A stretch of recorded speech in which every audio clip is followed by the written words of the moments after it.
तो भव्यात्माओं, हम स्वाध्याय कर रहे हैं घूमट सार जीवकान ग्रंथराज का योग मार्गना में। हमने योग का जो सामान्य लक्षण है उसकी चर्चा की।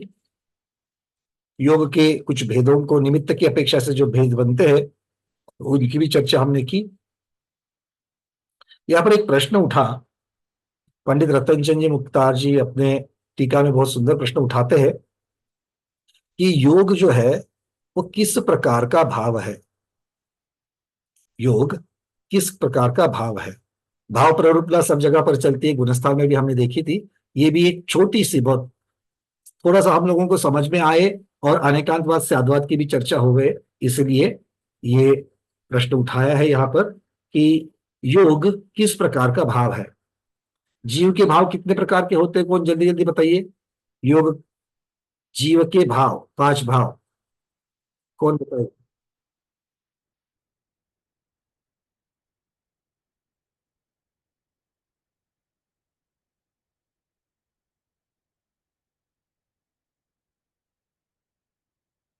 बहुत सारे लोगों ने जो हमेशा हाथ ऊपर करते वही लोग। उषा प्रबोध पाटिल दीदी, दीदी अनम्यूट किया है। उषा दीदी आपको अनम्यूट किया है, बोलिए।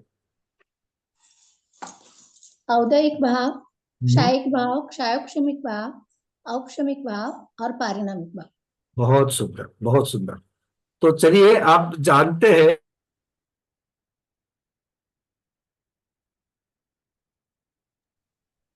देख लेते हैं कि योग किस प्रकार का भाव है। सबसे पहले औपशमिक को देख लेते हैं। क्या योग औपशमिक भाव है क्या? देखो, जरा चिंतन करो। औपशमिक भाव कैसे होते हैं जीव को, क्या होने से औपशमिक भाव होते हैं? कौन बताएगा?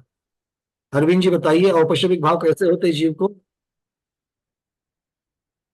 उपशम करने से, कर्म का कर्मों का दबाने से। उपशम, और वो भी मोहनीय कर्म से संबंधित है। तो कर्म का उपशम होने से औपशमिक भाव होते हैं। तो क्या कर्म का उपशम होने की वजह से योग होता है? नहीं। नहीं। ठीक है। तो क्या कर्म के क्षय होने से योग होता है? तो क्या क्षयिक भाव है क्या? सविता दीदी बताइए, अनम्यूट किया है। हाँ, कर्म का क्षय होने से योग की उत्पत्ति होती है। कौन से कर्म का क्षय होने पर दीदी?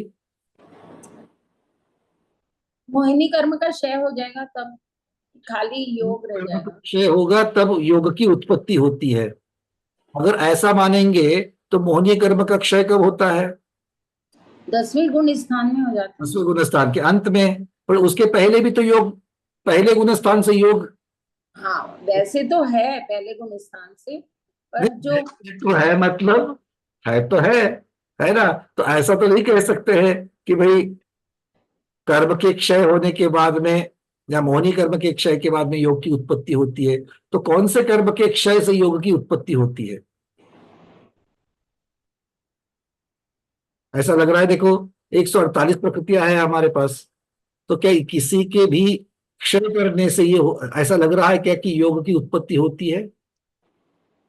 नहीं। नाम नाम पर दीदी क्षय से तो नहीं होगी। कर्म का नष्ट कर देना, समूल नष्ट कर देना, वो क्षय कहलाता है। तो आप चिंतन करिए और फिर सोच के बताइए कि ऐसा होता है क्या। नहीं, क्षय से नहीं होती है। अच्छा, घाती कर्म के उदय से, घाती कर्म के उदय से योग की उत्पत्ति होती है क्या? एक एक प्रश्न को ध्यान से सुनकर के चिंतन करना, ये चिंतन के लिए प्रश्न उठा रहा हूं मैं। घाती कर्म के उदय से योग की निर्मिति होती है क्या? क्योंकि जिसके साथ इसका संबंध लग रहा है, अगर घाती कर्म के उदय से अगर निर्मिति होती है तो घाती कर्म का नाश होने के बाद में योग नष्ट होना चाहिए, तब जाकर के उसके साथ में हम लोग संबंध लगा सकते हैं, है कि नहीं है? तो घाती कर्म का उदय कब होता है? कौन से गुण स्थान में घाती कर्म का उदय है? जल्दी जल्दी, इतना समय नहीं ले सकते। अर्चना जैन दीदी। भैया पूरे पहले से 13वें तक, पहले क्योंकि गुण स्थान से लेकर के 12वें गुण स्थान के 12वें तक के अंत तक। हाँ कहेंगे ना, मतलब 1 से 12 गुण स्थान में इसका हाँ कर्म का उदय है। और 12वीं के अंत में उसका नाश होता है, तो क्या नाश होने के बाद रहता है फिर भी? कभी नाश होता है क्या 12वीं के अंत में? नहीं होता। 13वें में भी तो योग है, 13वें हाँ। गुणस्थान में भी योग है, मतलब घाती कर्म से उदय से जनित नहीं है। आघाती कर्म के उदय से है क्या? देखो, आघाती कर्म के उदय से, आघाती कर्म का उदय कौन से गुणस्थान से है? निर्मला सांगी दीदी बताइए, आघाती कर्म का उदय कौन से गुणस्थान से है? दीदी आपका माइक आज कनेक्टेड नहीं है। विजय लक्ष्मी दीदी, पहले से 13वें तक 14वें में चला जाता है। 14वें गुणस्थान में आघाती कर्म का उदय है या नहीं है? 14वें में तो जाएगा ना, वो योग निरोध करते तो पूरे कर्म नष्ट। है 14वें गुणस्थान में आघाती कर्म का उदय है या नहीं है? या नहीं?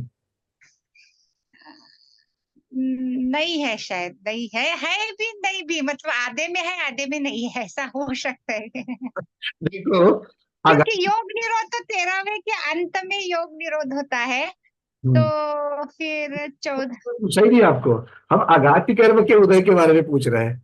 देखो, आघाती कर्म कौन से है? आयु नाम, पहले आयु नाम गोत्र और वेदनीय है। हाँ, वो तो पहले से ही रहते, पहले गुणस्थान से ही रहते हैं। 14वें गुणस्थान में आयु है कि नहीं है? 14वें गुणस्थान में तो सिद्ध बनते हैं भगवान, तो नहीं नहीं, कभी नहीं, कभी नहीं। पूरा गुणस्थान के अंत में सभी जी। कर्मों का नाश हो जाएगा अंतिम समय में, और वो समय पूर्ण होगा उसके बाद में। फिर 14वें गुणस्थान तक रहता है वो। हाँ, फिर नहीं, पहले से ही रहता है, ठीक है ना। मतलब पहले से 14वें गुणस्थान 14वें गुणस्थान तक रहता है। कर्म का उदय है, नाम कर्म का उदय है, गोत्र कर्म का उदय है, और वेदनीय कर्म का भी उदय है। तो आघाती कर्म का उदय 14वें गुणस्थान में है, बंध नहीं है, उदय तो है। बंध तो किसी कर्म का नहीं है, पर उदय तो है।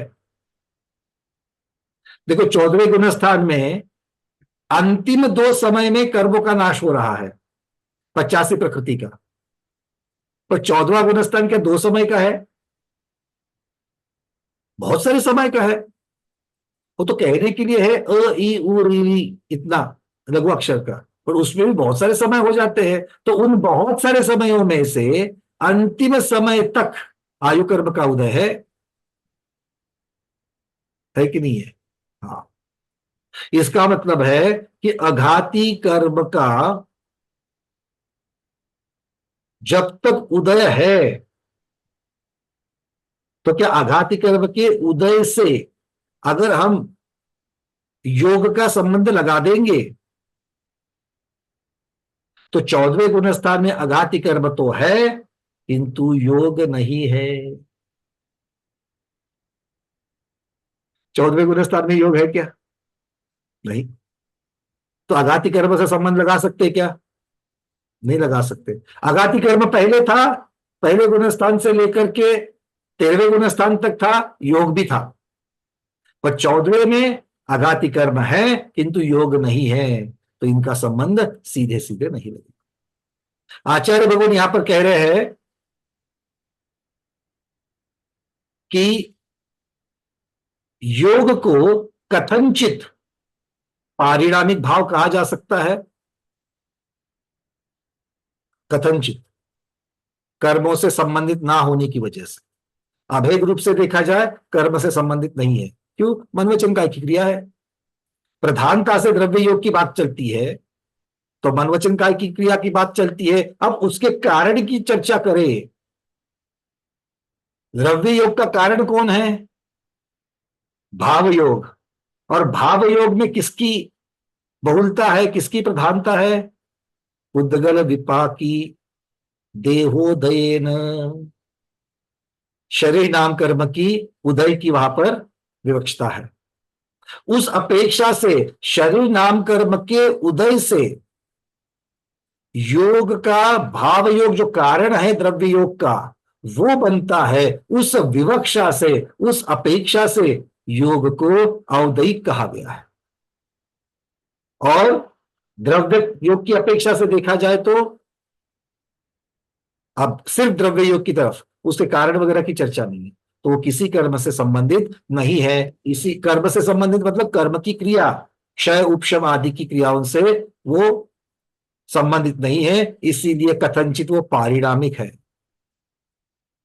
अब यहीं पर बात नहीं रुकती है। षटखंडागम में आचार्य भगवंत पुष्पदंत भूतबली महाराज कुछ अलग ही कहते हैं। वो कहते हैं योग कथनचित क्षयोपशमिक है। अब तक हमने चर्चा कैसी की थी? घाती कर्म का उदय, अघाती कर्म का उदय, है ना। देखो अब क्षयोपशमिक किस अपेक्षा से कह रहे हैं षटखंडागम में?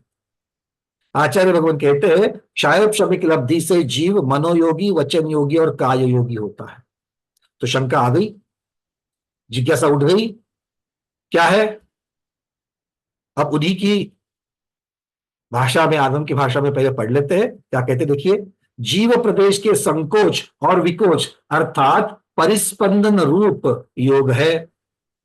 यह परिस्पंद कर्मों के उदय से उत्पन्न होता है। ये जिज्ञासा, शंका उठा रहे, प्रश्न उठा रहे, क्योंकि कर्मोदय से रहित सिद्धों के अर्थात मुक्त जीवों के योग नहीं पाया जाता। मतलब मुक्त जीवों में योग नहीं है और संसारी जीवों में योग है। और संसारी और मुक्त जीवों को अलग करने वाला मुख्य विषय कौन है? कर्म से सहित होना और कर्म से रहित होना। तो इस अपेक्षा से वो पूछ रहे प्रश्नकर्ता कि कर्मोदय से रहित सिद्धों के योग नहीं पाया जाता है, और ये जो परिस्पंद है यह कर्म के उदय से ही होता है। अयोग केवली में योग के अभाव से कहना उचित नहीं है कि योग औदैहिक नहीं होता, क्योंकि अयोग केवली के यदि योग नहीं होता तो शरीर नाम कर्म का उदय भी तो नहीं होता। 14वें गुणस्थान में योग नहीं है किंतु शरीर नाम कर्म का उदय भी नहीं है। बाकी नाम कर्म के उदय है पर शरीर नाम कर्म का उदय नहीं है। और इसका संबंध किसके साथ लगा रहे हैं? शरीर नाम कर्म के साथ लगा रहे, तो आप इसको औदैहिक कहो। यह प्रश्नकर्ता का पॉइंट है। वो किस पर लग रहे हैं? वो उसका संबंध शरीर नाम कर्म के उदय से लगा रहे हैं और उसके लिए दो युक्ति दे रहे हैं। बोल रहे शरीर नाम कर्म 14वें गुणस्थान में नहीं है, इसीलिए वहां पर योग भी नहीं है। शरीर नाम कर्म इसके पहले 1 से 13वें में है, तो वहां पर योग भी है। और जहां पर कर्म है ही नहीं वहां योग ही नहीं है। इन तीन चीजों का अर्थ क्या निकलता है? ध्यान से सुन लो, अवघड़ कठिन लगेगा किंतु कठिन नहीं है।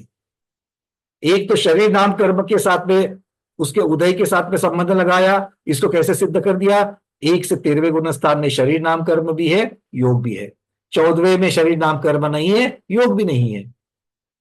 और सिद्ध जीवों में कर्म ही नहीं है तो योग भी नहीं है। तो एक तो कर्म के साथ योग का संबंध, और कर्म में भी शरीर नाम कर्म के उदय के साथ में, ठीक है ना।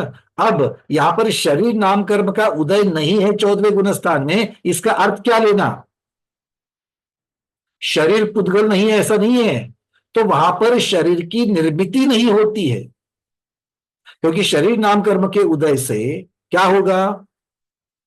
एक तो शरीर नाम कर्म उदय, ये प्रकृति अभेद रूप से उसके भेद हो जाएंगे, औदारिक आदि। अब यहां पर 14वां गुणस्थान है अर्थात मनुष्य की बात चल रही है, तो औदारिक शरीर की बात चल रही है। तो अगर उस कर्म का उदय होगा तो 9 कर्म वर्गणाएं जो आ रही है उनसे औदारिक शरीर बनेगा। पर 14वें गुणस्थान में किसी भी प्रकार की शरीर की वर्गणा ली जाती है क्या? नहीं। उससे शरीर बनता है क्या? नहीं। परिस्पंद का अभाव है। मतलब शरीर नाम कर्म का कोई उदय है क्या वहां पर? नहीं है। ठीक है। इस प्रकार से यहां पर वो जिज्ञासा जो प्रश्न करता है, वो प्रश्नकर्ता अपनी चीजें, अपना पक्ष रख रहे हैं।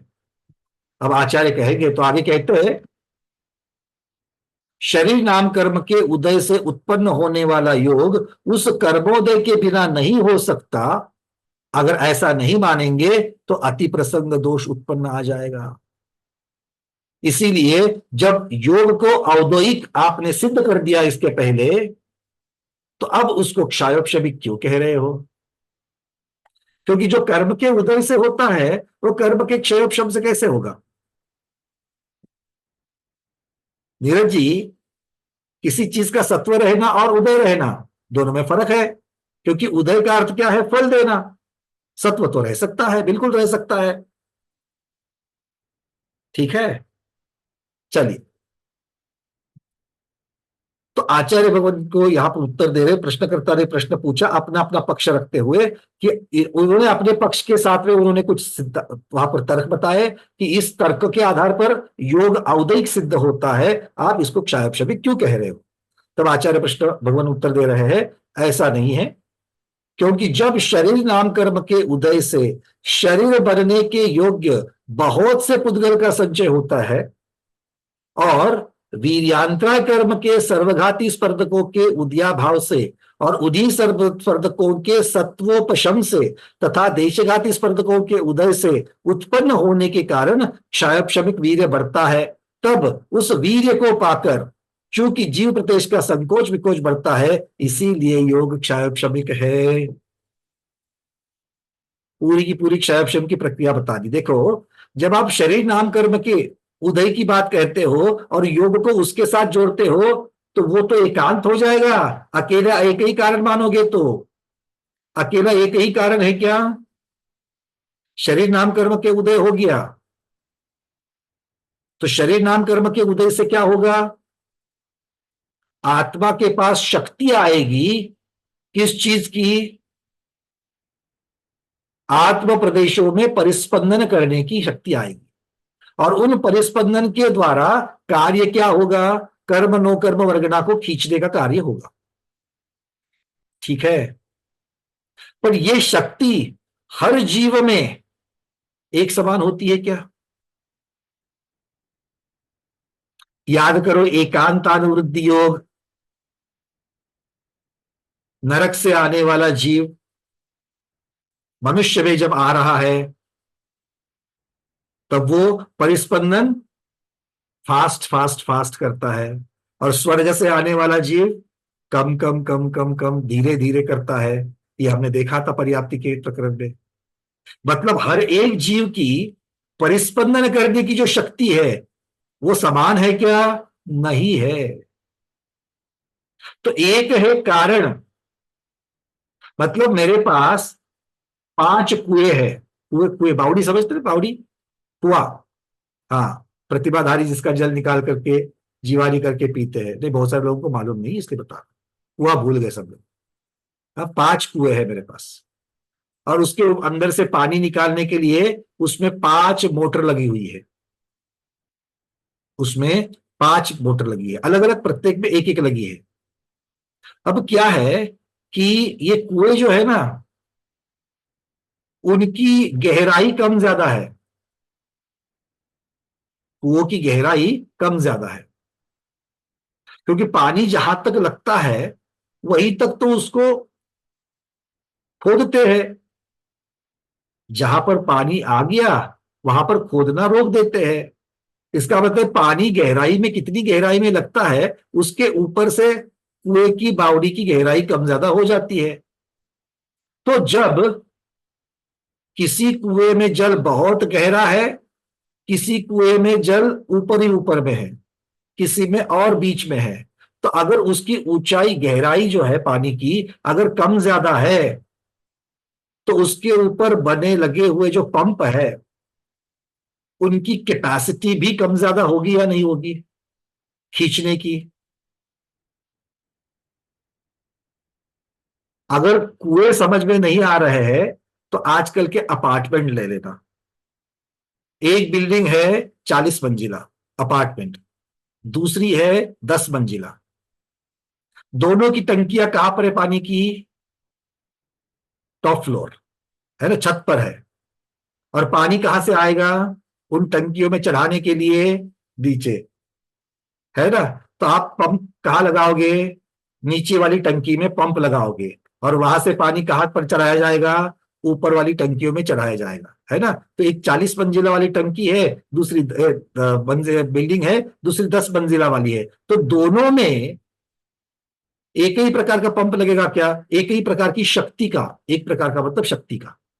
अगर यहां पर 5 हॉर्स पावर का लग रहा है तो वहां पर 15 हॉर्स पावर का लग सकता है। बात समझ में आ रही है? मतलब कहने के लिए तो दोनों जगह पंप लगे हुए हैं, कहने के लिए तो दोनों जगह पंप लगे हुए हैं, दोनों जगह पर पानी को उठा करके ऊपर की टंकी में डालने की प्रक्रिया होगी, किंतु दोनों की शक्ति अलग अलग है कि नहीं है? वैसे ही योग, मेरे पास 2 जीव का योग है, दोनों जीव योग सहित है, योग मतलब परिस्पंदन करने वाले हैं, तो एक जीव की शक्ति और दूसरे जीव की शक्ति परिस्पंदन करने की अलग अलग होती है। और ये अलग अलग क्यों होती है, ये चर्चा का विषय है। शक्ति किसकी वजह से मिलती है? कौन से कर्म के संबंध से मिलती है? वीर्यांतराय कर्म की वजह से मिलती है। और वीर्यांतराय कर्म क्या करेगा? शक्ति को दबाने का प्रयास करेगा। अंतराय कर्म है तो अंतराय डालेगा, सहायता थोड़ी करेगा। तो वीर्यांतराय कर्म दबा देगा आपकी शक्ति को, और आपका वीर्यांतराय कर्म का क्षयोपशम, क्षयोपशम मतलब बंदोबस्त, जो आपकी विशुद्धि के ऊपर है, वो क्या करेगा? वो उस वीर्यांतराय कर्म के दबाव को कम करेगा। तो जिसके वीर्यांतराय कर्म का क्षयोपशम अच्छा, उसके पास ज्यादा शक्ति, तुलनात्मक जिसके पास वीर्यांतराय कर्म के क्षयोपशम कम, उसके पास तुलनात्मक कम शक्ति। एक के पास ज्यादा शक्ति, ज्यादा क्षयोपशम, एक के पास कम शक्ति, कम क्षयोपशम। जहां कम शक्ति कम क्षयोपशम, वहां परिस्पंदन भी कम, जहां पर ज्यादा शक्ति ज्यादा क्षयोपशम, वहां परिस्पंदन भी ज्यादा। योग की बहुलता, योग की मंदता, योग की बहुलता, योग की मंदता, उसको खींचने की शक्तियां। आ गई बात समझ में?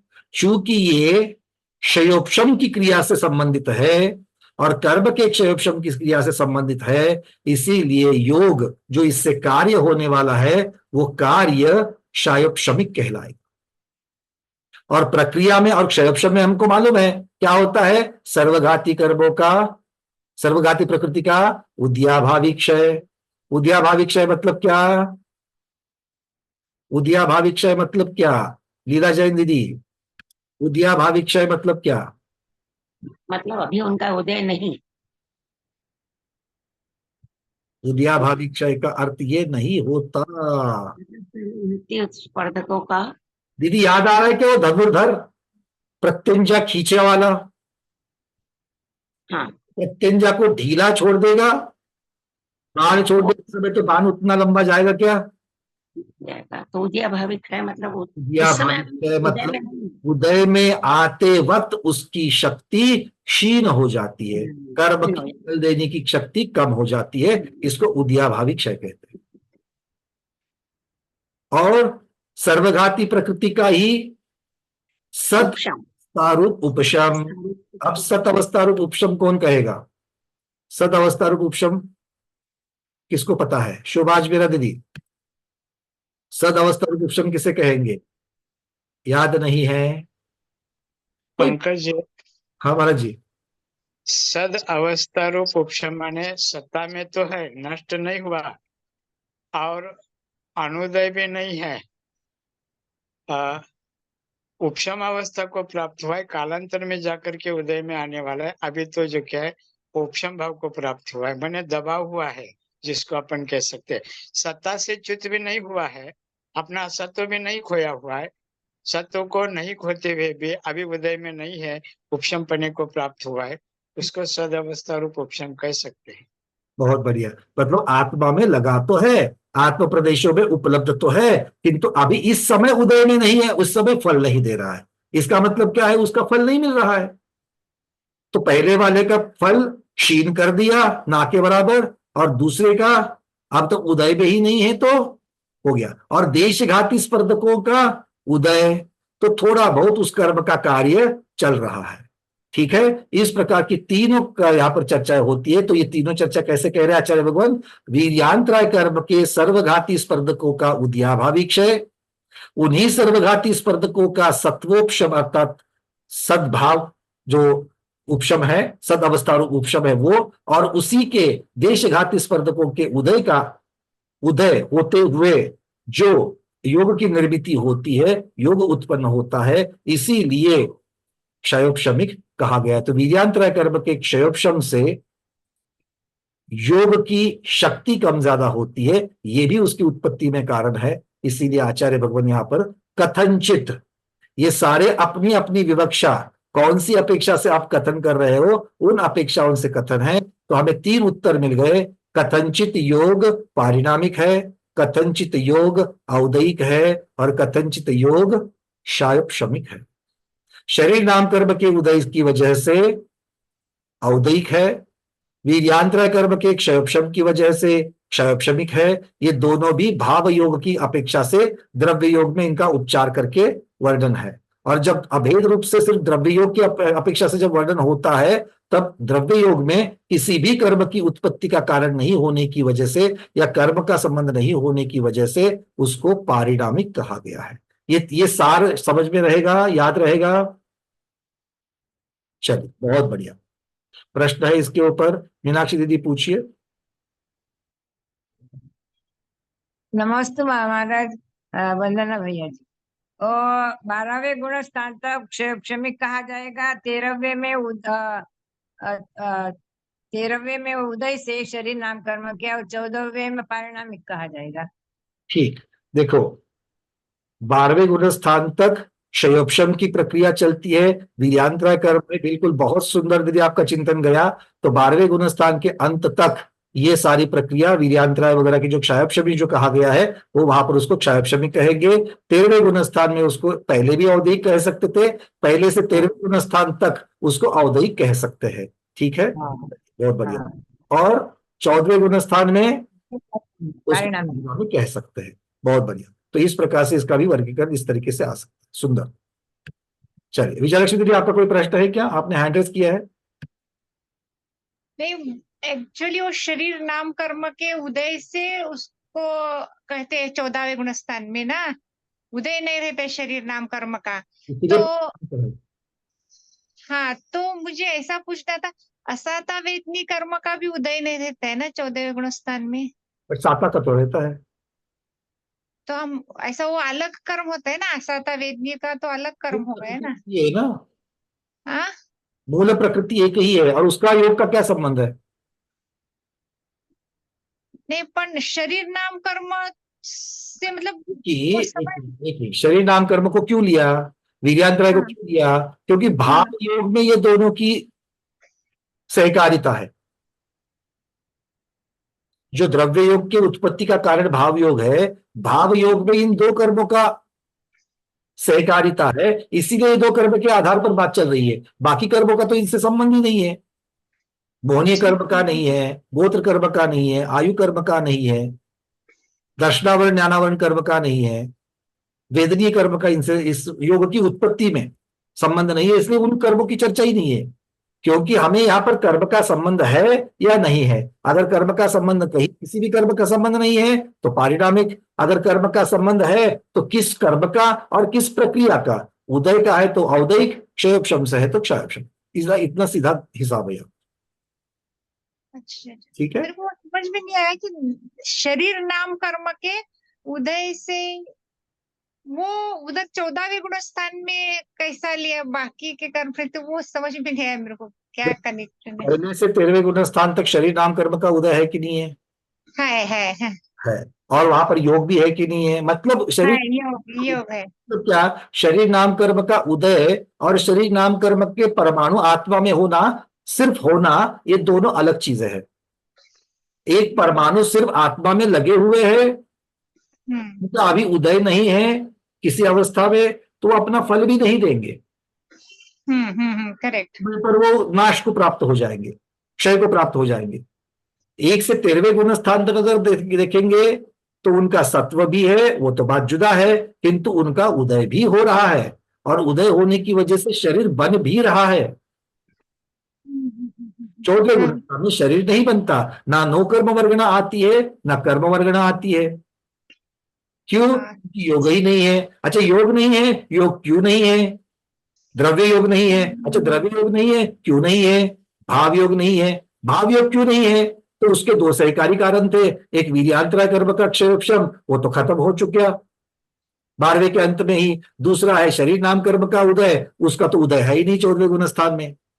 हाँ हाँ समझ में आ भी क्लियर। ठीक है, मतलब भाव योग ही नहीं, भाव योग नहीं इसलिए द्रव्य योग भी नहीं, द्रव्य योग नहीं इसलिए योग परिस्पंदन भी नहीं, आत्मा का परिस्पंदन नहीं, और परिस्पंदन नहीं तो योग में कारण समझ में।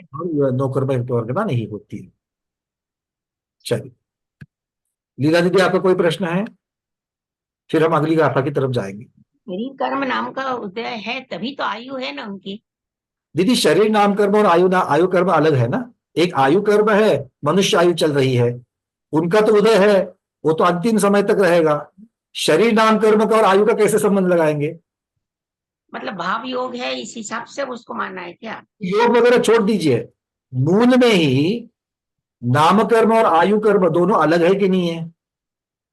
हाँ आयु कर्म और नाम कर्म अलग है। हाँ तो एक है करके दूसरा है, ऐसा कहने में कोई मतलब है क्या?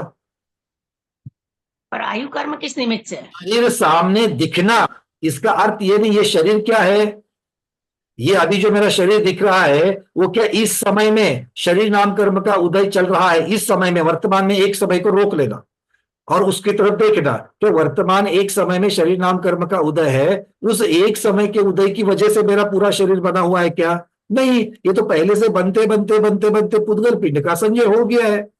पुद्गल पिंड मतलब क्या है? शरीर की जो वर्गणाएं है वो बनते बनते बनते अब तक का बना हुआ है ये।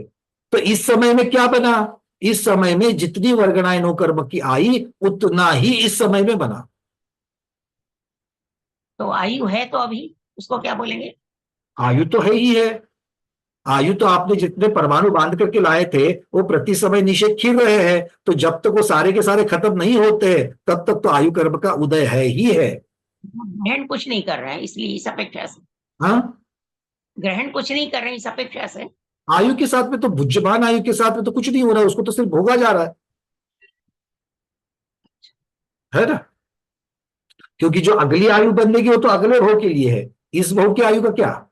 इस भोग की आयु तो प्रति समय निकल जा रही है, निकल जा रही है, निकल जा रही है, और वो जब तक है तब तक भव है, मतलब 14वें गुणस्थान के अंत में। क्योंकि चूंकि बात यहाँ पर केवली भगवंतों की चल रही है, 14वें गुणस्थान की चल रही है, इसीलिए वहां पर उनके आयु जब तक है तब तक 14वां गुणस्थान है। 14वें गुणस्थान का अंत कब होगा? आयु कर्म के उदय के साथ में ही होगा। तो यहाँ पे होने वाले भाव परिणाम एक ही सिर्फ कहे जाएंगे। तो चूंकि वो किसी का योग के संबंध से, सभी पूरे के पूरे नहीं, बाकी आयु कर्म का उदय है तो औदयिक भाव तो है ही जीव के, उसका यहाँ पर संबंध नहीं लगा रहे हैं। यहाँ पर सिर्फ योग से संबंधित, योग कौन से भाव है ये प्रश्न है।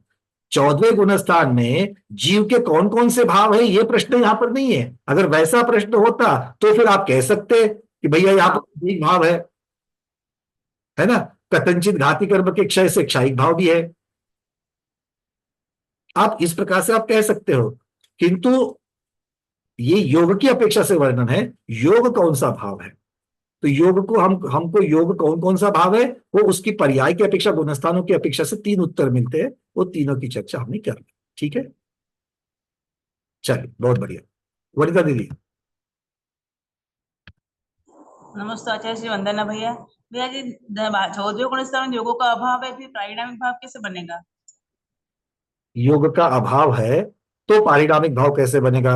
योग के अभाव से पारिणामिक भाव थोड़ी बनता है। नहीं, योग पारिणामिक भाव का है, योगों को पारिणामिक भाव का है। पहले आप कारण किसको कहना और कार्य किसको कहना ये पहला खत्म कर लो अपने मस्तिष्क में। योग का अभाव है इसलिए पारिणामिक नहीं कह रहे हैं। यहां पर कर्म के उदय क्षय क्षयोपशम कौन से? योग से संबंधित, वो कोई भी कर्म की प्रक्रिया 14वें गुणस्थान में नहीं है, इसीलिए योग पारिणामिक है।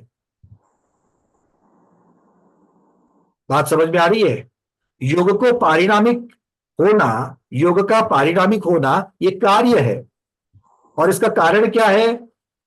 14वें गुणस्थान में योग से संबंधित कर्म की, योग से संबंधित, मैं फिर से वो शब्द लगा रहा हूं, योग से संबंधित कर्म की ना क्षय की प्रक्रिया चल रही है, ना उपशम की चल रही है, ना क्षयोपशम की चल रही है। फिर योग ही तो नहीं है तो फिर क्या की अपेक्षा लग रही है भैया? हाँ, योग ही नहीं, योग का अभाव है तो फिर अपेक्षा कहाँ की लगानी है? अरे योग का अभाव है तो आपने निर्णय दे दिया, हम योग का अभाव कैसे हुआ ये लगा रहे हैं ना पहले। योग का अभाव है, योग का अभाव है, वो बात सही है, योग का अभाव हो गया, तो योग का अभाव क्यों हो गया, और उस कारण की वजह से योग पारिणामिक बन जाता है। अच्छा, ये हो गया। दूसरा, सिद्ध भगवान में, सिद्ध भगवान में योग है क्या? नहीं, उनके पास कर्म है क्या? कर्म नहीं। की कोई प्रक्रिया है क्या? नहीं है। इसका मतलब है कि योग कर्म से संबंधित है, ये एक अर्थ निकल था। तो अगर कर्म से संबंधित है तो पहले से 13वें गुणस्थान में सिद्ध भी हो गया, औदैहिक और क्षयक्षमिक की अपेक्षा से, किंतु 14वें गुणस्थान में इस चीज को सिद्ध कैसे करोगे कि योग का संबंध कर्म के साथ में है?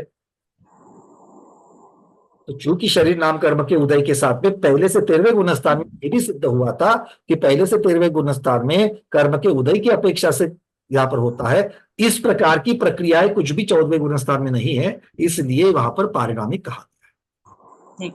है। 14वां और सिद्धों में भी। चलिए आगे बढ़ते हैं। अब यहां से आगे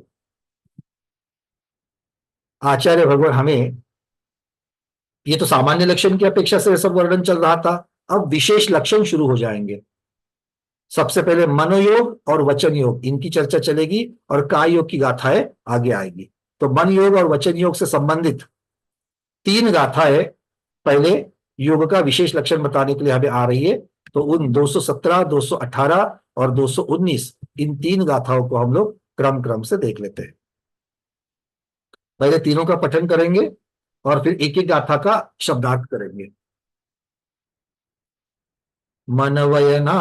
मनवयनान प्रवृत्ति सच्चा सच्चु भय अनुभय थेसु तन्नाम होति तदा तेहि दुजोगा हुतजोगा सद्भाव मनो सच्चो जो जोगो तेन सच्च मन जोगो तब विवर्यो मोसो जानु भयम सच्च मोसोति नय सच्च मोस जुत्तो जो दु मनोसो असच्च मोस मनो जो जोगो तेन हवे असच्च मोसो दुमन जोगो। चलिए यहां पर आचार्य भगवान एक एक शब्द को लगा लेते हैं। 17, 18, 19। 17 नंबर की गाथा में आचार्य भगवान कह रहे हैं मन वयनान पौत्ति, मन और वचन इनकी पौत्ति, पौत्ति अर्थात प्रवृत्ति। तो मन और वचन की प्रवृत्ति किसमें होती है, किसकी अपेक्षा से होती है, किसके संबंध से होती है, किसकी वजह से होती है? तो सच्च असच्च उभय और अनुभय थेसु। शब्द जोड़ाक्षर हो गए सबके, है ना। सच्च असच्च, सत्य असत्य दोनों मिलकर के सत्य असत्य हो गया, प्राकृत में सच्चा सच्च हो गया। असत्य का य और उभय का उ, वैसे प्राकृत में असच्च कच्च और उभय का उ, ये मिलकर के हो गए चु। तो सच्चा सच्चु भय, सत्य असत्य उभय, और फिर अनुभय थेसु। क्या हो गया अर्थ? तो जो मन वचन की प्रवृत्ति किसमें होती है? सत्य असत्य उभय और अनुभय में होती है। अच्छा, ये सत्य असत्य अनुभय उभय क्या है? ये पदार्थ होते हैं। पदार्थों का स्वरूप सत्य असत्य ये कथन की अपेक्षा से है। साक्षात पदार्थ तो कैसे होंगे? साक्षात पदार्थ कैसे होंगे? सत्य ही होंगे। वो तो आप अपने अज्ञान की वजह से उसको असत्य उभय या फिर अनुभय में लेके जा सकते हो। ठीक है, चलिए अब आगे क्या कहते हैं? तन्नाम होदि तदा, मतलब जो मन या जो वचन सत्य असत्य उभय और अनुभय पदार्थों से संबंधित है या उन पदार्थों में प्रवृत्त होता है, वो मन और वचन उन्हीं उन्हीं नामों से पहचाना जाता है। मतलब सत्य पदार्थ में प्रवृत्त हुआ मन सत्य मन कहलाता है, सत्य पदार्थ का कथन करने वाला वचन सत्य वचन कहलाता है, पदार्थ का विपरीत कथन करने वाला वचन असत्य वचन कहलाता है, पदार्थ के स्वरूप से विपरीत चिंतन करने वाला मन असत्य मन कहलाता है, पदार्थ के किसी अंश का सही कथन और किसी अंश का विपरीत कथन करने वाला वचन उभय वचन कहलाता है, और पदार्थ के एक अंश का सही रूप से चिंतन और दूसरे भाग का गलत रूप से या विपरीत रूप से चिंतन करने वाला मन उभय मन कहलाता है। और जहां पर ना सत्यता है ना असत्यता है, किसमें? कथन में या चिंतन में।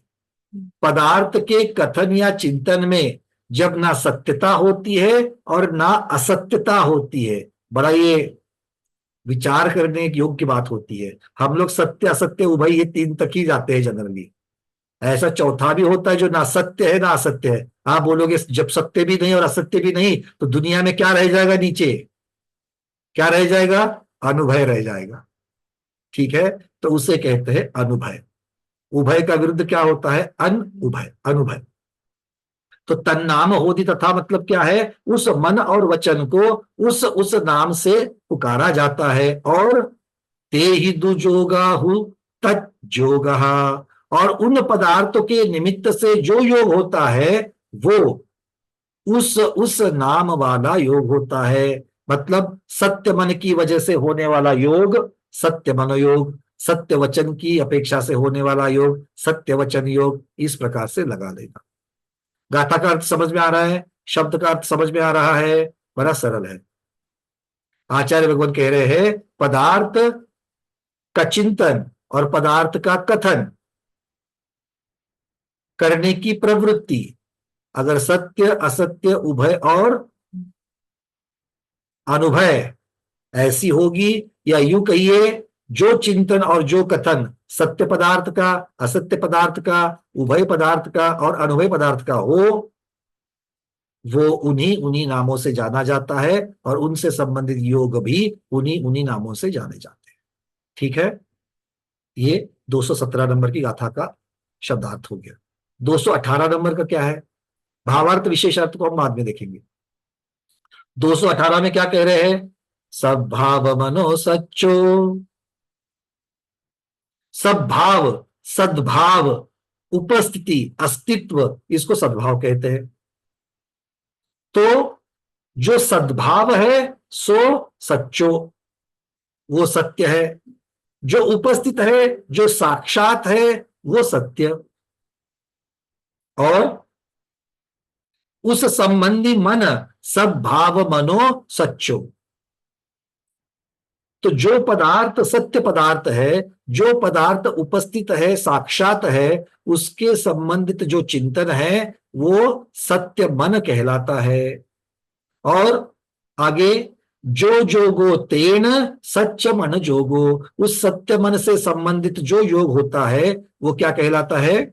सत्य मनोयोग कहलाता है। शब्द लग रहे हैं प्राकृत के? बढ़िया, सब लोग हाँ बोल रहे हैं। फिर अब क्या कहते हैं? तद्विवर्यो, तत् विपरीत।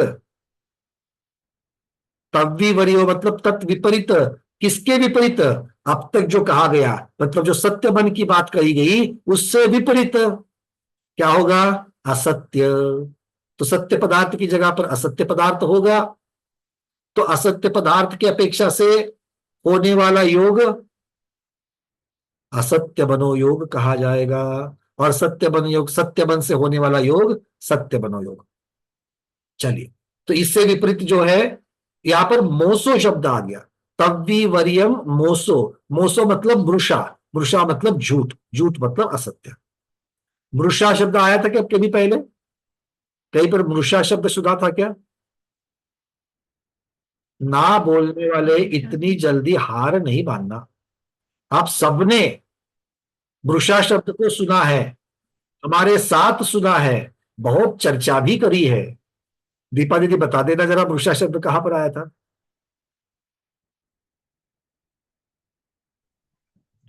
रौद्र ध्यान, मृषानंदी रौद्र ध्यान। बहुत बढ़िया, रौद्र ध्यान में मृषानंदी नाम आया था कि नहीं आया था? हिंसानंदी, मृषानंदी। तो मृषा किसे कहते हैं? झूठ को कहते हैं। याद आया कि नहीं? क्या आया? आया। अब बोलना मत भैया उस दिन के क्लास में हम नहीं बैठे थे, ठीक है ना? क्लास में नहीं बैठे थे तो भी बाद में वीडियो तो देखा ही था, या फिर बोलो कि हम बाद में वीडियो नहीं देखते हैं, ऐसा तो है ही नहीं है ना? ठीक है, चलिए। तो क्या कहते हैं? सब भाव मनो सच्चो, जो जोगो तेन सच्च मन जोगो। सत्य पदार्थ को विषय करने वाला सत्य मन है, और सत्य मन के साथ में जो योग होता है वो सत्य मनोयोग होता है। इसके विपरीत मृषा अर्थात असत्य पदार्थ होगा, और असत्य पदार्थ के साथ में होने वाला योग मनोयोग असत्य मनोयोग होगा। अच्छा, आगे क्या है? जानू उभयम, जान उभयम, उभयम अब क्या है? सत्य और असत्य दोनों भी है, दोनों भी है तो क्या होगा? उभय रूप योग क्या कहलाएगा? सच्च मोसोती। सत्य असत्य, सत्यासत्य योग कहेगा। सत्यासत्य मतलब उभय योग कहा जाएगा। तो उभय योग का दूसरा नाम क्या है? सत्यासत्य योग। ठीक है, याद रहेगा, सत्यासत्य योग। चलिए, बहुत बढ़िया। अब 219 नंबर की गाथा क्या कहते हैं? नय सत्य मोस जुत्तो। जहां पर सच अर्थात सत्य और मोस अर्थात असत्य, जो सत्य और असत्य से विरहित है, न य, जो सत्य और असत्य के बिना है, रहित है, वो कौन है? जो दुमनो सो असत्य मोस मनो। उसको आचार्य भगवान यहां पर कहते हैं असत्य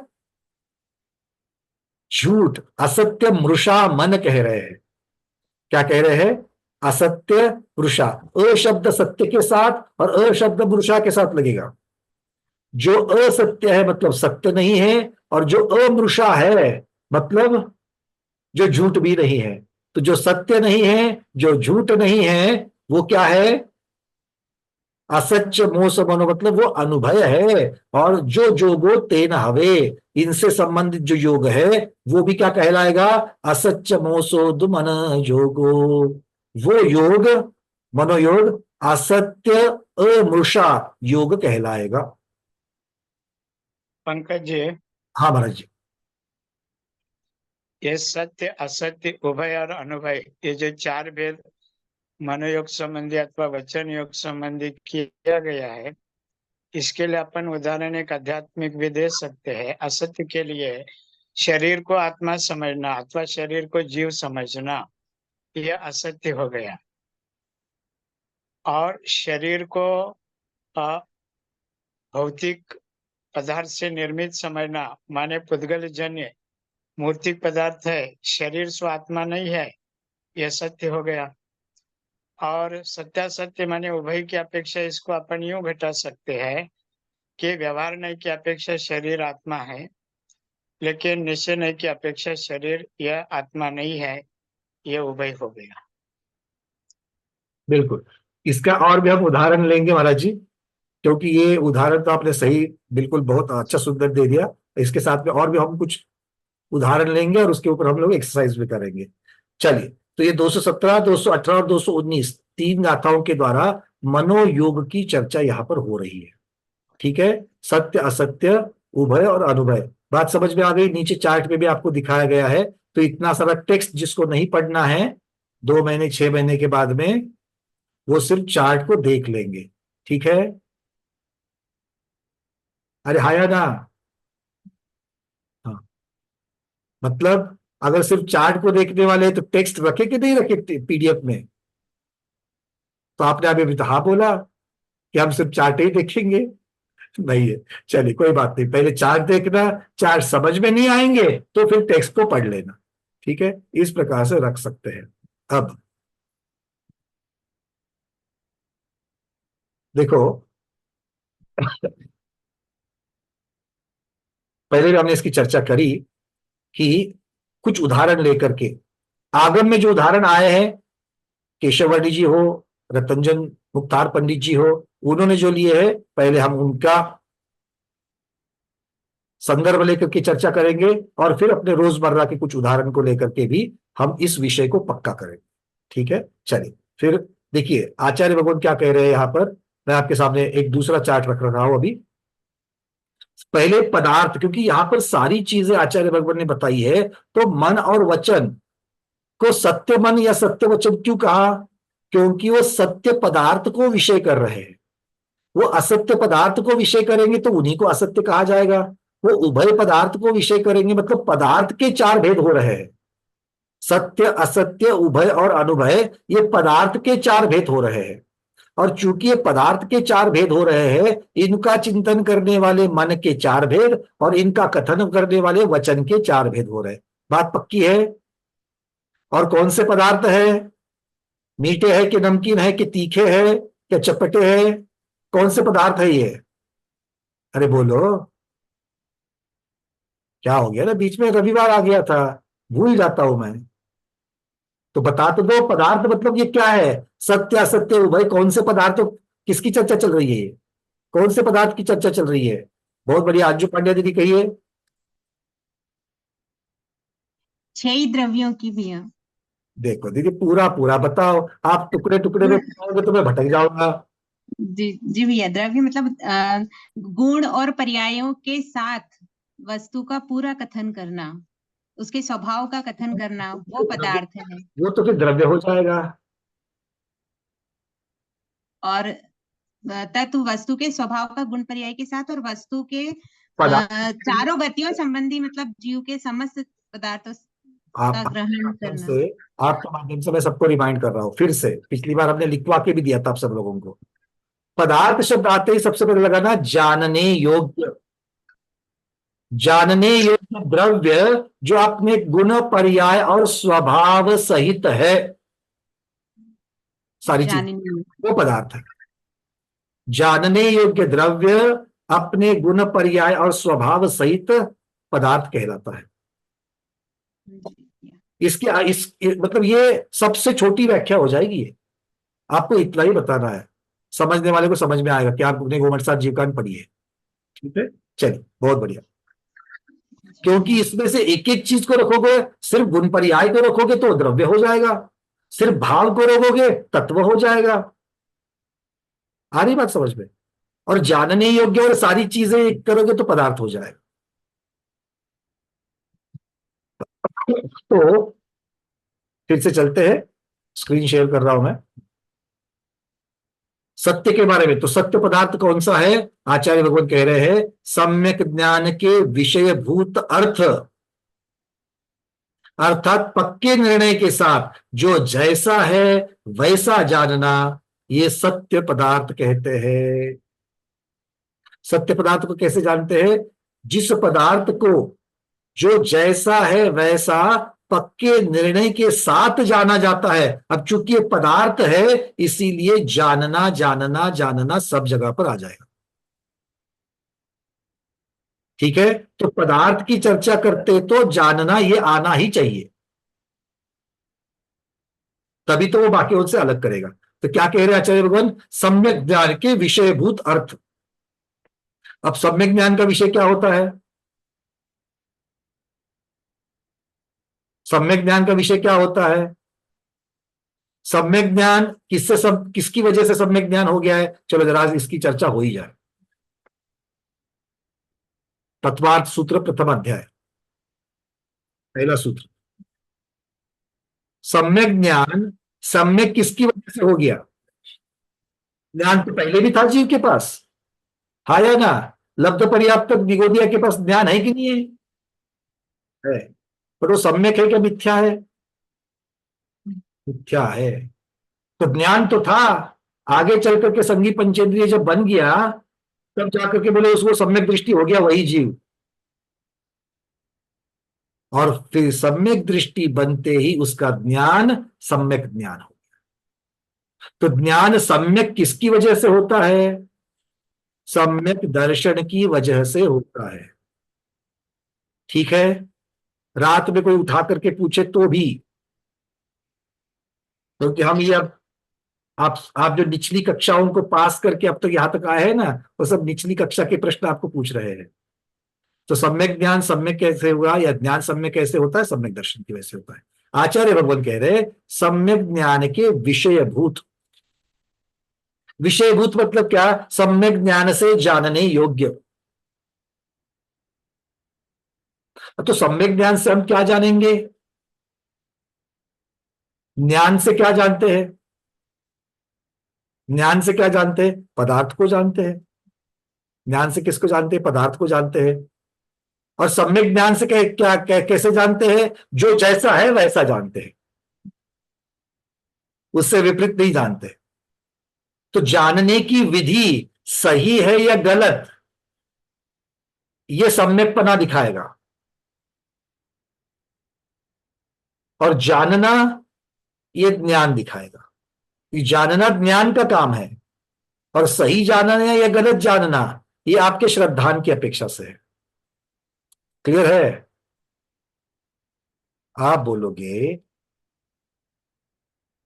एक विद्यार्थी है, एग्जाम में बैठा, उसको 90% मार्क मिले, तो वो ज्ञानी है कि अज्ञानी?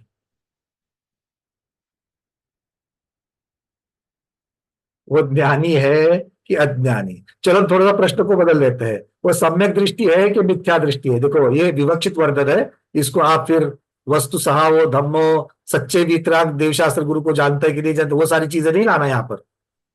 ज्ञान की अपेक्षा से वर्णन चल रहा है। किसी को 90% मार्क मिले तो वो ज्ञान की अपेक्षा से सम्यक दृष्टि है, सम्यक ज्ञानी है कि मिथ्या ज्ञानी है? पंकज जी, हाँ तो दीदी कह रहे सब महाराज जी 100 में से अगर 90 नंबर लिया है तो 90 संबंधी उन्हें ज्ञान होने के कारण वह ज्ञानी है, लेकिन 10% उसको ज्ञान नहीं होने की वजह से तत्मात्रा में वह अज्ञानी है। बहुत बढ़िया। इसका मतलब है आगम में या तो उसके क्वेश्चंस गलत हो गए थे 10% के, 10 मार्क के, या फिर उसको वो मालूम ही नहीं था। 10 मार्क ना मिलने के 2 कारण हैं, या तो उसको गलत जानकारी है, या उसको आधी अधूरी जानकारी थी इसलिए उसको संशय हो गया था, या फिर उसको मालूम ही नहीं था। तो संशय, विपरीतता, अज्ञान, इन सबको आगम में मिथ्या कहा है कि नहीं? मतलब वो 90% सम्यक ज्ञानी है और 10% अभी आचार्य महाराज ने बता दिया, क्योंकि 90% उसको जैसा स्वरूप है वैसा मालूम है, इसलिए 90% वो सम्यक ज्ञानी है और 10% अज्ञानी है, तो विपरीत ज्ञानी है, तो मिथ्या ज्ञानी। बात समझ में आ रही है? तो यहां पर शब्द क्या लगाया है? वो शब्द को समझने के लिए, आगम के शब्द को समझने के लिए इतनी सारी चर्चा कर रहा हूं। तो आगम के शब्द क्या थे? फिर से देखो क्या कहते हैं आचार्य महाराज यहां पर। ये वाला नहीं,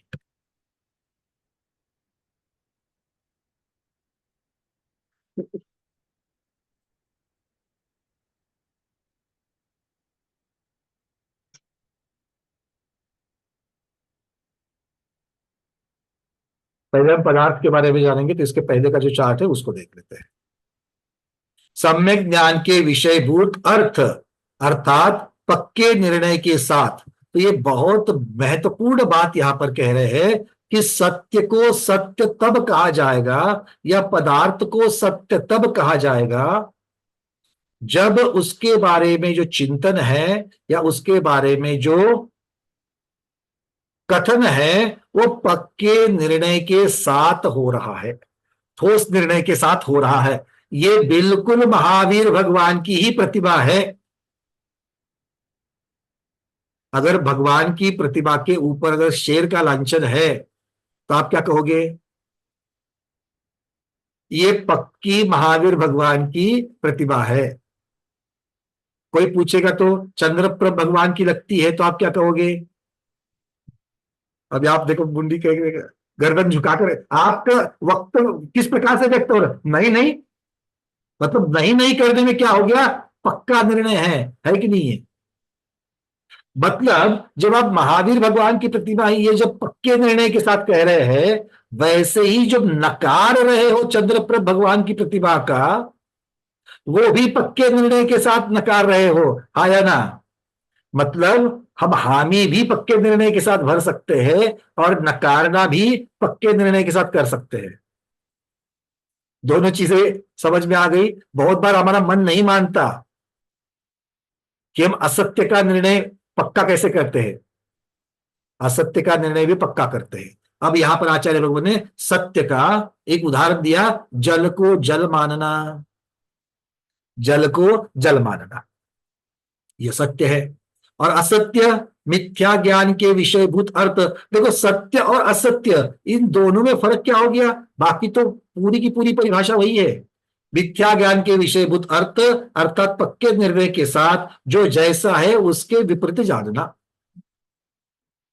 दोनों जगह पर पक्के निर्णय की जरूरत है। एक जैसा है वैसा जानना, दूसरा जैसा है उससे विपरीत जानना। किंतु मूल में क्या फर्क हो गया ज्ञान की अपेक्षा से? सम्यक ज्ञान, मिथ्या ज्ञान। इसका अर्थ क्या हो गया?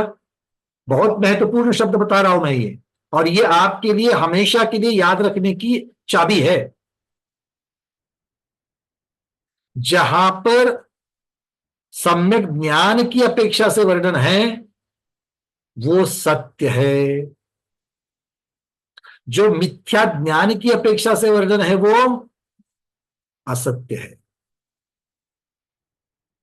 ठीक है, तो अब आप मुझे बताइए सत्य के गुणस्थान कौन से होंगे और असत्य के गुणस्थान कौन से होंगे? हाथ ऊपर करना है, उत्तर मैं बताऊंगा, मतलब आपको पूछूंगा। अभी अभी हमने क्या कहा? सत्य सम्यक ज्ञान का विषय और असत्य मिथ्या ज्ञान का विषय। ठीक है, तो बताओ मुझे गुणस्थान। चलिए कोई, हाँ जैन साहब बताइए।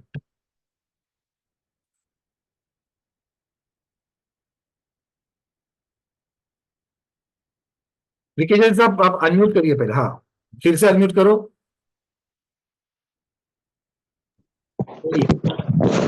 नमस्ते आचार्य श्री, वंदना भैया जी।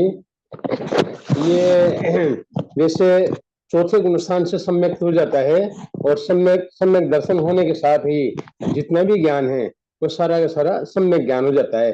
कितना है ये अलग बात है, पर जितना भी है वो सम्यक ज्ञान हो जाता है। तो सर गुणस्थान कौन से कहेंगे? सत्य के और असत्य के गुणस्थान कौन से कहेंगे? जैसे पहला, दूसरा, तीसरा, ये तो असत्य के। पहला, दूसरा, तीसरा असत्य के, और सत्य के 4 से लेके आगे तक। चलो 4 से लेके आगे तक। अब ये एक विषय इसीलिए ऐसा हो गया। अच्छा, एक निवेदन और था, ये जो मैंने हैंड रेज कर रखा था ना, एक मिनट सर, एक मिनट, कोई बात नहीं, एक मिनट। यहां पर विकी जैन साहब ने जो उत्तर बता दिया इसको हम आगे लेकर के चल रहे हैं। सही गलत या उसमें सुधार आवश्यकता है क्या, इसीलिए यह प्रश्न पूछा गया था। क्योंकि बहुत बार किसी कथन का एकांत निकलता है और हम गलत दिशा में जाते हैं। चूंकि हम सम्यक ज्ञान और मिथ्या ज्ञान की चर्चा कर रहे हैं, तो परंपरा से जो हमें सम्यक दर्शन, जैसा कि उन्होंने कथन किया, सम्यक दर्शन के गुणस्थान 4 से लेकर आगे सब 14वें तक, और 1 से 3 वैसे देखा जाए तो पहला ही गुणस्थान सिर्फ मिथ्या ज्ञान का है, मिथ्यात्व का है। दूसरे में न मिथ्यात्व है न सम्यक्त्व है, अनंतानुबंधी है। और तीसरे में सम्यक्त्व मिथ्यात्व दोनों है।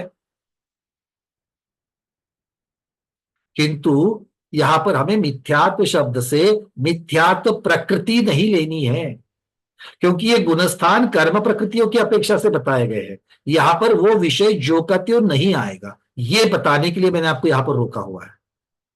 यहां पर असत्य का अर्थ क्या लेना है? मिथ्या तो जरूर है, मिथ्या ज्ञान जरूर है, किंतु क्या मिथ्या अकेले मिथ्यात्व कर्म प्रकृति की देन है क्या? नहीं। तो मिथ्यात्व के वेद वो तो कारण रूप हो गया, किंतु स्वरूप रूप में कारण मतलब क्यों बन गया मिथ्या, ये कहने के लिए वो कारण हो गया। और मिथ्यात्व का स्वरूप देखेंगे तो मिथ्यात्व के अलग अलग स्वरूप है। अज्ञान को भी तो मिथ्यात्व कहेंगे कि नहीं कहेंगे? देखो, किसी ने कभी पंचमेरु के नाम ही नहीं सुने हैं, किसी ने कभी पंचमेरु के नाम ही नहीं सुने हैं, और वो उसको उस साथ में आप चर्चा शुरू कर ली, अरे वो पंचमेरु ऐसे होते हैं, बीच वाला मेरु बड़ा होता है, लंबा होता है, उसकी चूली का इंद्रनील मणि की होती है। वो क्या बोलेगा? अरे कुछ भी मत, हमने तो कभी सुना नहीं, ये क्या पंचमेरु पंचमेरु लगाया है, ऐसी कोई चीज नहीं होती। क्या हो गया? उसने पंचमेरु को क्यों नहीं स्वीकारा? यहां पर सच्चे देव शास्त्र गुरु वाली कोई बात नहीं है, वो अलग विषय हो जाएगा। ये उसको अज्ञान है, जो मैंने देखा नहीं, जिसको मैंने जाना नहीं, वो चीज होती ही नहीं, इस प्रकार का जो श्रद्धान है, ये अज्ञान है। मतलब जब तक मैं नहीं देखूंगा, जब तक मैं अनुभव नहीं करूंगा, देखूंगा नहीं मतलब मेरे पढ़ने में भी नहीं आएगा, तब तक मैं इसको नहीं मानूंगा। तो ये क्या हो जाएगा? अज्ञान हो जाएगा। तो अज्ञान भी मिथ्यात्व में आएगा कि नहीं आएगा? मिथ्या में आएगा कि नहीं आएगा? आएगा। किंतु यहां पर हम कहेंगे अज्ञान की वजह से असत्य होता है। अब सुनो, क्या कहा? अज्ञान की वजह से असत्य होता है। अच्छा, अज्ञान की वजह से विपरीतता आ सकती है कि नहीं आ सकती है? अज्ञान की वजह से विपरीतता भी आ सकती है। कैसे? देखो, अब तो वैसे खैर गांव ऐसे कोई बचा नहीं है कि जिन्होंने रेफ्रिजरेटर देखा ना हो। कोई ऐसा व्यक्ति आ गया जिसको सिर्फ ठंडा पानी होता है और फ्रिज में बनता है इतना मालूम है, और उसने फ्रिज कभी देखा नहीं, बस उसको मालूम है, और वो आपके यहां पर आ गया, मानो बड़े मुश्किल चीज है, मानो ऐसा है, तो आपके घर में तो आप रेफ्रिजरेटर में, फ्रिज में तो पानी रखते नहीं हो, आपके घर में मिट्टी का घड़ा है जिसके अंदर आप पानी ठंडा करते हो। आपके रेफ्रिजरेटर में कोई पानी नहीं था, अब उसने आकर के क्या बोला? फ्रिज का ठंडा पानी देना। क्या बोला? फ्रिज का ठंडा पानी देना। और आपने अंदर जाकर के मटके का ठंडा पानी ला करके उसको दे दिया और बोला ये फ्रिज का ठंडा पानी है, और उसने फ्रिज का पानी समझ करके पी लिया। ये विपरीतता आई कि नहीं है उसमें? देने वाले ने, कथन करने वाले ने कषाय की वजह से किया, ऐसी बहुत सारी बातें होगी, उसको साइड में रखना है, अभी उसकी चर्चा नहीं है। अभी चर्चा क्या है? मानने वाले की, समझने वाले की। तो उसने उसको फ्रिज का पानी क्यों माना? अज्ञान की वजह से। और उसने मटके के पानी को फ्रिज का पानी माना कि नहीं माना? विपरीतता आई कि नहीं आई? आई। इसका मतलब है अज्ञान की वजह से भी विपरीतता आती है। तो इसका मतलब है विपरीतता है, अज्ञान है, इसमें से मुख्यता से जो अज्ञान है, क्योंकि विपरीतता का कारण भी कौन बन गया? अज्ञान बन गया। तो अज्ञान जहां तक है वहां तक असत्य चलेगा। ये बात सब लोग मानते हो? अज्ञान जहां तक है तब तक असत्य चलेगा। तो अज्ञान कहां तक है? अब गुणस्थान की चर्चा करो। अज्ञान कहां तक है? केवल ज्ञान होने तक अज्ञान ही अज्ञान है। फिर आप 99% वाले हो, रैंकर हो, आईआईटी हुए हो, या पता नहीं ऑक्सफोर्ड से पढ़ करके आए हो, कहीं से भी आए हो, जब तक 13वें गुणस्थान में प्रवेश करके केवल ज्ञान नहीं है तब तक सारे के सारे अज्ञानी हैं। छद्मस्त को अज्ञानी कहा। फिर तीर्थंकर ही क्यों ना हो जिनको जन्म से मति श्रुतावधि प्राप्त हो गई है, केवल ज्ञान होने तक वो भी छद्मस्त ही है। क्लियर हो रहा है? तो असत्य के गुणस्थान की चर्चा जब चलेगी तब वो आधे अधूरे ज्ञान की अपेक्षा से, छद्मस्त के ज्ञान की अपेक्षा से चलेगी, इसलिए गुणस्थान बनेंगे पहले से 12वां। और सत्य के गुणस्थान देखे जाए तो, सत्य के गुणस्थान देखे जाए तो अब सत्य किससे संबंधित है? ज्ञान से संबंधित है, सही ज्ञान से संबंधित है, और इतना ही नहीं, संपूर्ण ज्ञान से संबंधित है।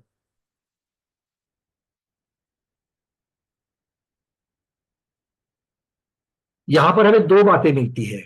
एक, आधे अधूरे ज्ञान की अपेक्षा से भी जितना जितना उस ज्ञान का विषय है, जिसकी सही जानकारी हमको है, उसकी अपेक्षा से सत्य मन चिंतन और सत्य वचन कथन भी हो सकता है। भारत का झंडा कैसे है, उसका वर्णन हम सही कर पाएंगे कि नहीं कर पाएंगे? कर पाएंगे।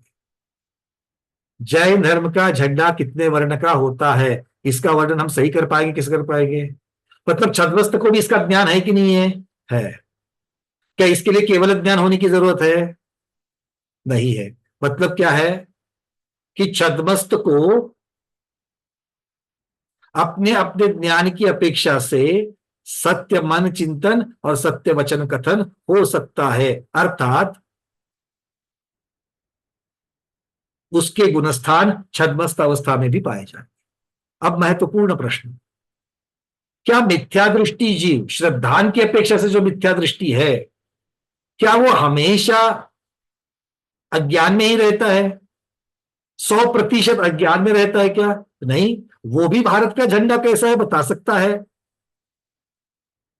वो भी इमली कैसे होती है बता सकता है, वो भी बूंदी के लड्डू को बूंदी का ही लड्डू कहेगा। भले मिथ्या दृष्टि है, किंतु उसका भी कुछ ज्ञान या कुछ श्रद्धान सही है कि नहीं है? उसको मिथ्या दृष्टि तो किसी अपेक्षा से कहा गया है। तो कोई मिथ्या दृष्टि किसी अपेक्षा से सम्यक कथन कर सकता है। इसका मतलब यह हो गया कि मिथ्या दृष्टि जीव भी सत्य कथन कर सकता है, हाँ या ना? तो मिथ्या दृष्टि जीव भी सत्य कथन कर सकता है, और संपूर्ण ज्ञानी जीव तक सभी सत्य कथन कर सकते हैं। इसका अर्थ क्या हो गया? सत्य के गुणस्थान कितने हो जाएंगे? पहले से लेकर के 13वें तक।